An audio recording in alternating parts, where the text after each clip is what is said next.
Backstage with Mothership on Solid Rock Radio begins now. Hear the best in new music, artist interviews, stories from the road, and more. You are now backstage, and here's your host, Mothership. Hey everybody, my guest today is Ryan Donnal of Broken Bottle Productions. He's going to tell us about his 2024 festival and the inspiring journey of how he got to where he is today. Well, Ryan, you have a fantastic testimony. We've met before, and I would love for you to share it with everyone. Let's talk a little bit about your upbringing. All right. My name is Ryan Donnal. I grew up in Ohio.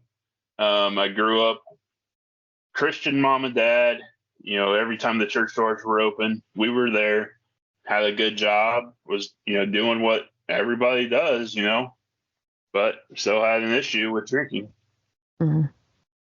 Who introduced you to alcohol? I turned 21 and I was like, you know what? I'm going to go out and see what everything my parents told me not to do.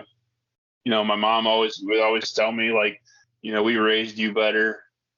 We raised you in the church. We raised you in a Christian home.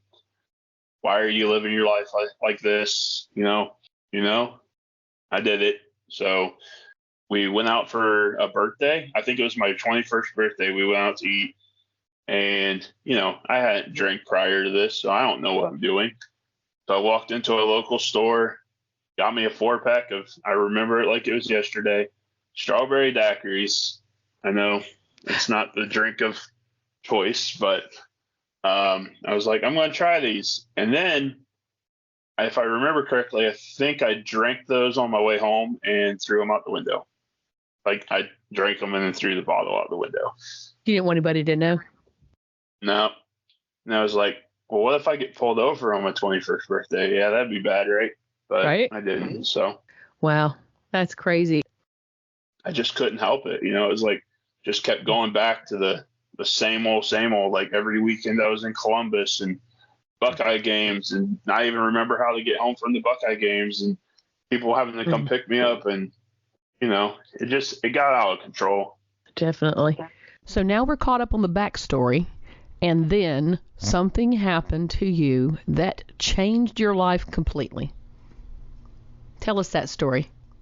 I was camping at a campground down in Hocking Hills, Ohio. And if you ever get the chance to go to Hocking Hills, if you ever go out into the hiking area, it's an amazing area and plenty of good camping. But anyway, I was camping, I was drinking, was partying hard, and I ran out of beer. Big party foul, but I ran out of beer, and one of my friends that's down there in the Hocking Hills area, she came to pick me up, took me to get more beer. So we get back to the campground, and I said, what's that big dome thing over there? She goes, oh, that's they're having a concert there tonight, and Disciple's the headliner. I was like, okay, I've heard Disciple, I'll go check them out. I haven't seen them in a while, but I'll go check it out. She goes, well, unfortunately I can't take you. I was like, all right, I'll just go back to my campsite and drink these beers and go swimming and doing whatever I was going to do. And I just felt this tug in my heart that I needed to be at the festival. And so I walked around to every campsite begging people, because I really felt like I was supposed to be there, begging people to show up to this festival. And one of the guys, which happened to be a youth pastor, don't know this, but he says, yeah, I'll take you. Let me get my tent set up and everything, and I'll take you down. So we drove there, and from people I've talked to, they have told me that I tried to start fights, and when I would drink, I wouldn't fight. I was more chill, but that's what they're telling me. So I guess I got to believe it, because I don't really remember anything up to that point. I mean, I remember going, but I don't really remember everything. So I walked in, talked to a great band called Chaotic Resemblance. Really good friends of mine now. But I walked in there, talked to them for a little bit, and then Disciple took the stage. And after they came off the stage, they signed autographs and all that kind of stuff. And I just felt like that Kevin, he had a way with his words, like he always does in all of his shows. He said, you came here tonight because somebody told you about this event, and you got here and somebody's life's about to change tonight. And I mean, I remember this like vaguely. I actually watched a video of that night and actually heard everything again. But anyway, he said, tonight our paths crossed. You're here because, you know, you have a reason to be here. And so I was like, I feel like he's talking to me, but you know, I was like, I'll go talk to him. I was the last person in line, so I was kind of embarrassed that I was showing up to a Disciple concert drunk. And I just told him, I was like, I feel like that you were talking to me from the stage. And you know, Kevin, he's like, are you drunk?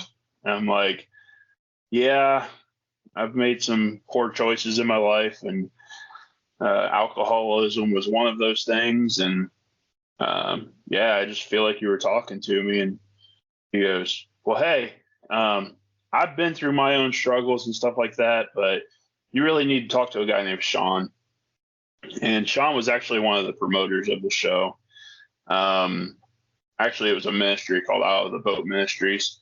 Sean came over and started talking. And, you know, that's when I started realizing I had a problem. I mean, I realized I had a problem, but it was like when Sean brought it to my attention, he's like, so you've been doing this for 15 years? Like, you've been living your life like this for 15 years and you never thought you had an issue? And I was like, I mean, I knew I had an issue because I was broke all the time, but like, he was like, you know, you gotta have a God-shaped hole in your heart and you're filling it with alcohol. He asked me, he said, is there something in your life that, you know, is causing this? I'm like, I don't really know, man. Like, I didn't really have like a reason, but it was just, you know, I was kind of like the life of the party. So I just kind of, that's who I was. People knew me as, you know, being an alcoholic. So that night I talked to Sean, and he goes, I think you know what you need to do. I was like, okay. He goes, you need to go talk to your dad. And I'm thinking 2:30 in the morning. My dad's asleep. I'm not calling my dad right now. He goes, no, you need to go talk to God about it. That's your dad. I was like, okay. So I walked out into this field, and it was like the concert was set up, and then right past it was like this big field. And there's actually a cross out in the middle of the field, and they thought I was going towards the cross, but they said if I would have went to the cross, I would have fell off a cliff. Oh, no. Yeah. So I walked about halfway out, or stumbled, I guess you could say, stumbled. Got out in this middle of the field, got down on my hands and knees and just cried out to God and said, God, take this addiction from me. And I think it was more of a deliverance thing, because I cried out to God. I just said, God, take this from me, you know, like take all this alcoholism away. And I was just like, all right, I give this to you, God. I'm not going back. I decided that night I was going to quit drinking. And so I came back, tears flowing down my face. And I was like, where's Kevin at? Where's Kevin at? And they're like, he's on the bus talking to his wife on the phone. And I was like, okay, I need to talk to him like ASAP. Like something happened out there. And somebody on the bus was like, I'll go get him or whatever. So he came out, and me and him I gave him this big hug and just told him what I decided to do. And of course, you know, Kevin, he hugged me too. And I think he was probably tearing up as well.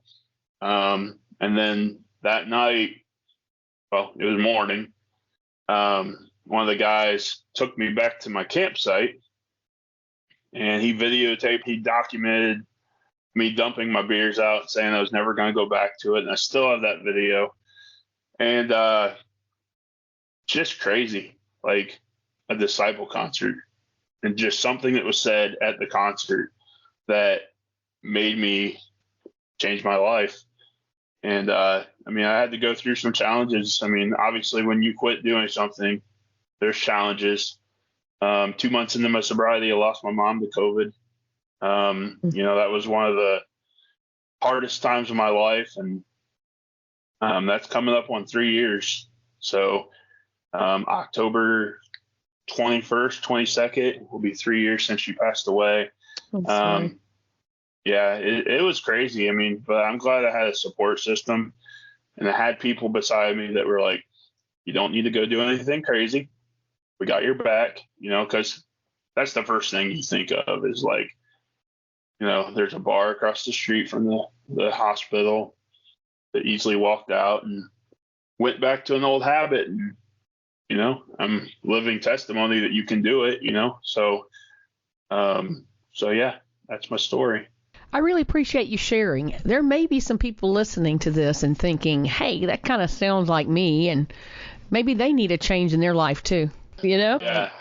So after you told Kevin about your decision and you went home, what happened after that? I went to my church. So I was going to church and still being an active alcoholic. I was in Hocking Hills, 45 minutes from Columbus. I drove. Obviously, I'm sober at this point. I drove back to church, and I was like excited. Like I was excited to just tell people, like, man, this happened last night. And this is crazy. Like, I showed up drunk to this Christian concert. It was almost like it kind of came off as prideful, almost maybe a little bit, but it was like I'm happy about it. Like I just gave the biggest addiction to God, and I was like, guys, this is what's going on, and I wanted people to be able to keep me accountable because that's kind of what Kevin was like, you need to find a good church. I'm like, well, I'm in a good church, but, he's like, you need to find people that come alongside you and will keep you accountable. And it was kind of weird, but a woman that claimed that she was visiting the church walked up to me, put her hand on my shoulder, and said, the decision you made last night, God just wants to let you know that everything's going to be okay. Wow. And I was like, what? She's like, I just felt led to tell you that. And I was like, all right, it just got weirder, It's like, I'm kind of freaked out right now. Like, this woman comes to the church that I go to, first time guest, and everything's going to be okay. Yeah, I'm freaked out right now. So, like, I told people about it. I was like, guys, this woman just walked up to me, made a comment to me about a decision I made last night, and that the Lord wanted me to know that everything was going to be okay. And they were like, yeah, it's a bit creepy. Like, it was weird, I mean, you hear about people being prophesied upon or over and everything like that, but it just had never happened to me. And I feel like that whoever this woman is, because I've never seen her before and I didn't see her any time after that. So maybe she hated the church. I don't know. But a lot of people, they think that she could have been an angel, angels among us, How many days sober are you? May 11th, I'll be 1,000 days. Wow. For you to be able to say 1,000, oh my goodness, that's amazing. Yeah, it's been a ride. There was a guy I was just talking to him Sunday. He's like, remember when you were only 3 days and you'd call me and be like, hey man, I made it 3 days. And then you called me and like a few weeks later and it had been a month.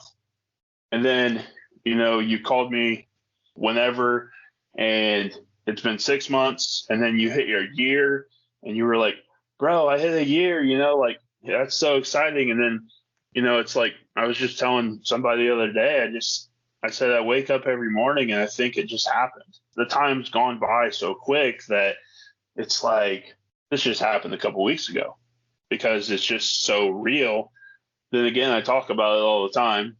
I'm on podcasts, I do interviews, I jump on my live stream on my Facebook page and all that kind of stuff. And I'm always talking about it. When I'm at work, I'll tell people at work, to people that, hey, I just started today. Today's my first day. I was like, cool. Well, there's one thing you need to know about me. I don't drink. The guys are like, why? And then that gives me an opportunity to share my story with them. And it might not be the full story. It might just be a little bit of a story, That's cool. We have this guy that goes to this festival and is delivered from alcoholism. How did your Broken Bottle Productions develop from that?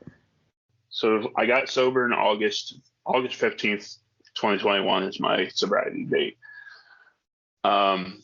September 2nd, I was kind of feeling like I needed to do a podcast, and I did do some there for a little bit, but life gets in the way and busy gets in the way, and I don't remember the last podcast I did on there, and it wasn't even really a podcast. It was more or less a video blog of, hey, I'm 2 weeks sober at this point, and hey, I'm 3 weeks sober at this point, and this is kind of what I'm feeling, it was more of a video blog.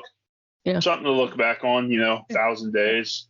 On my 1,000-day mark, I can go back and watch all them videos and be like, wow, this is where I was at in my life. This is what I was feeling in my life, But September 2nd, Labor Day weekend, I was at a flea market.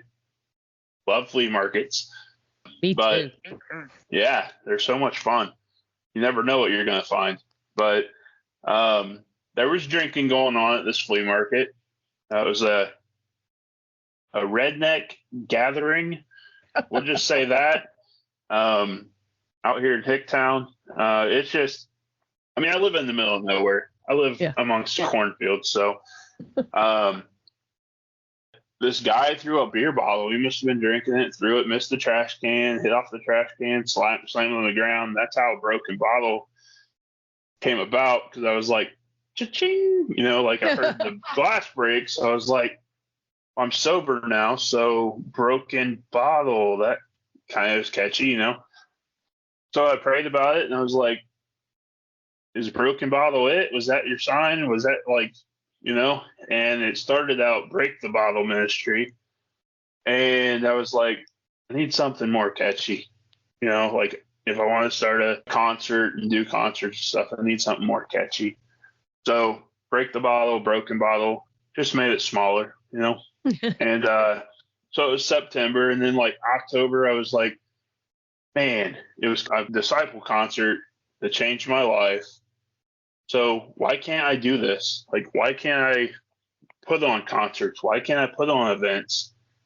It can't be that hard, right? So, I called Rocky from Chaotic Resemblance, and I called Patrick from 3 Days Under, and I started hitting all these bands up. I'm like, man, I just need 4 bands. Give me a trial run. See if I can do this. Did it by myself. I was like, we'll do a concert called Soberfest.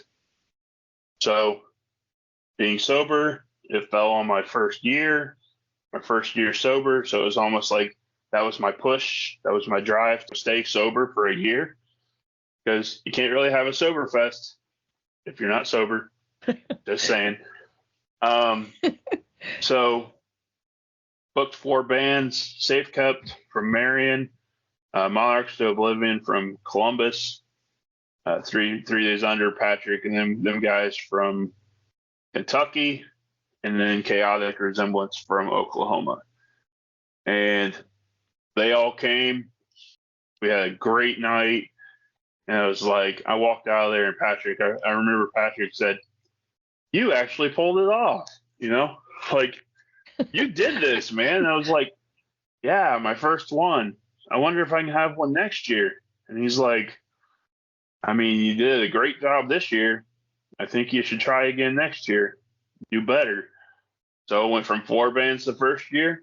The last year, Broken Bottle Music Festival. We changed the name from Soberfest to Broken Bottle Music Festival. It's kind of catchier.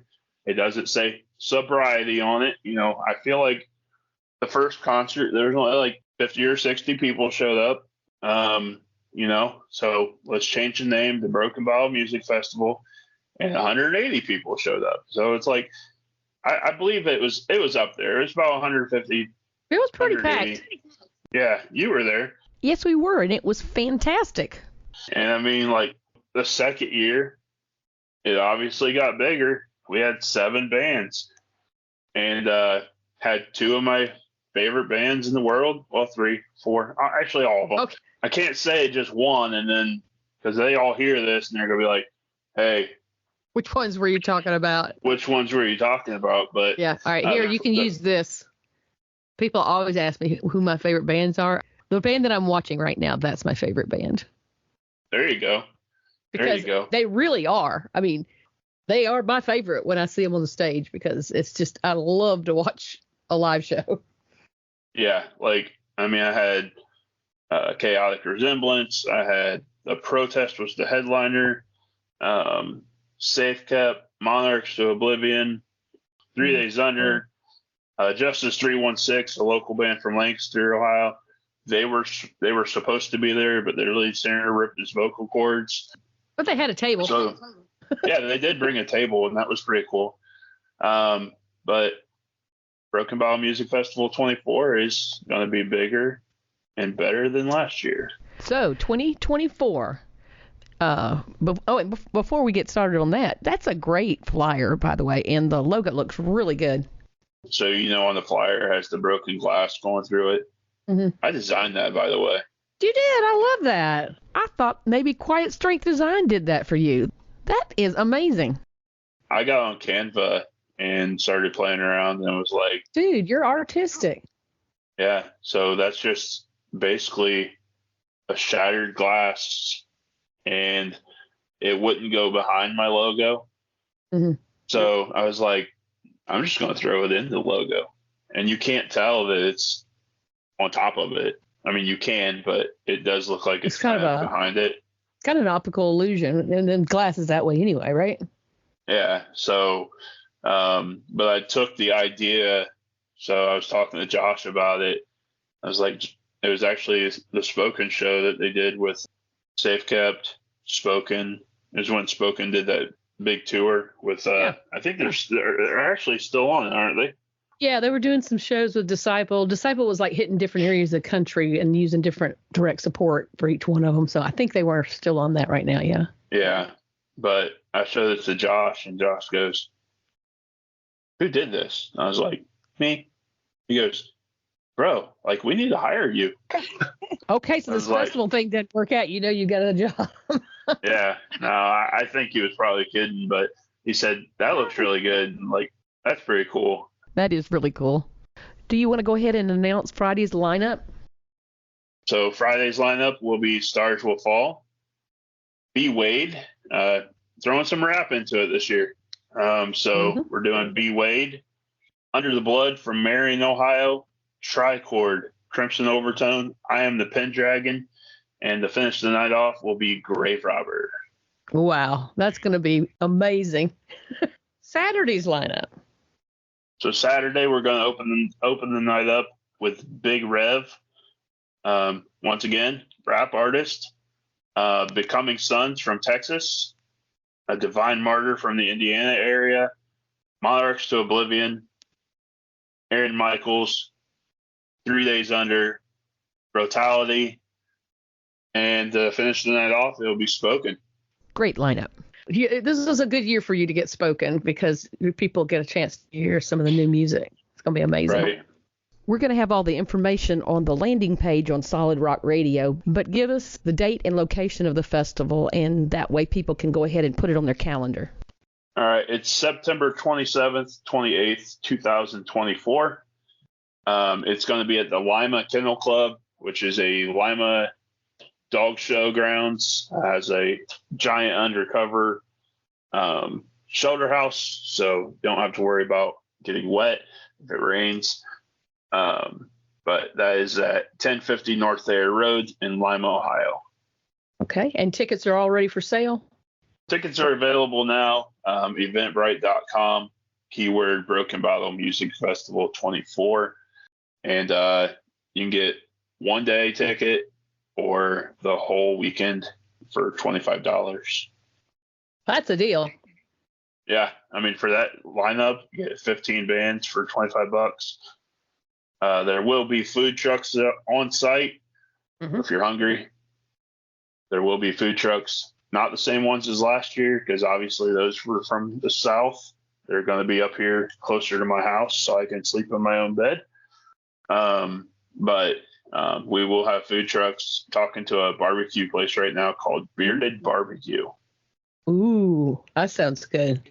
Is there anything else you want people to know about the show? Okay, you got the food truck. Is there chairs inside like this last place? There will not be chairs inside. So if you come to the festival, if you want to bring a chair, my thing is we don't sit down, we rock out. So, but Yeah. if you need to chill out and sit down, that's totally fine. Well, in my case, it's not whether I want to sit down, it's whether I have to sit down. So if y'all are like me, bring your own chair. We are offering camping for this event. So if you have a RV, send us a message at Broken Bottle Productions on Facebook. Basically just to reserve your site. I have 125 of them. So, if you need a site, that will be $25 a night. And then for tent camping, it would be $20 a night. Is there any hookups? For the Like RVs, there will be electric, 30 amp and 50 amp, I believe. Nice. And then if you have a van, so like a van with a sleeper in it or something like that, they actually have plugins for that as well.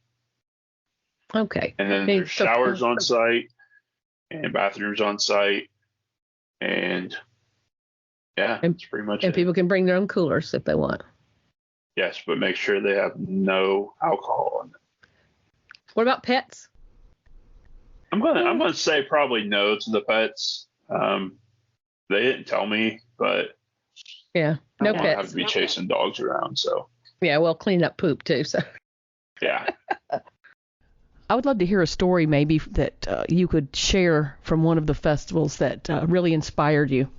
I'll go back to the first year. Okay. The first Soberfest, Broken Bottle, Soberfest, whatever. We had a band called 3 Days Under there, and Patrick just stopped the whole event, and he said, if someone's going through some stuff and you have something you need to lay down on this altar, come forward. We're going to pray right now. He even said, I don't care what Ryan says. I don't care if Ryan gets mad for this, and it was totally fine. We still had a good time, and people came forward and they got prayed for, and I believe there was life change happen that night. Yeah. And I know like a lot of the bands, like the Chaotic and the Protest, they'll say from the stage that if you need prayer or you need anything, to come to our tables. And I'm sure life change happens at the tables. I feel like that, a lot of these bands that we bring in, they're 100% with Christ, and, Yeah. Yeah, I saw some of that last year. So I think I would just have one message, if there's anybody out there listening to this, and you're struggling with alcohol or you're struggling with any kind of addiction, find this support group and, find somebody that can keep you accountable on a journey, and, keep your head up and, keep going, because, you can recover, you can, get through this, and, you just have to have that support. I feel like that's what's really got me to 1,000 days, Well, Brian, you're an amazing guy, and you're leaving an amazing legacy. You matter, and you're letting other people know that they matter, and you're going to make a difference. I believe that. Mm-hmm. Amen. Thanks again right. for doing this and telling us your whole story and how your festival came about. And I know there's a lot of people this year that will want to come, and I'm sorry I won't make it this year. You're going to be in Germany. Yeah, I will. That's the same weekend as the Loud and Proud Festival, but we'll see you next time around, hopefully. All right. Sounds good. It was good seeing you. Good to see you. Good night. Good night. Thank you for listening. Stay tuned for more great music and check out my blog page on the Solid Rock Radio website for my guests' social media links. If you've missed any of my past interviews, you can find them uploaded to podcast.solidrockradio.org. Have a wonderful week, and let's be kind to one another.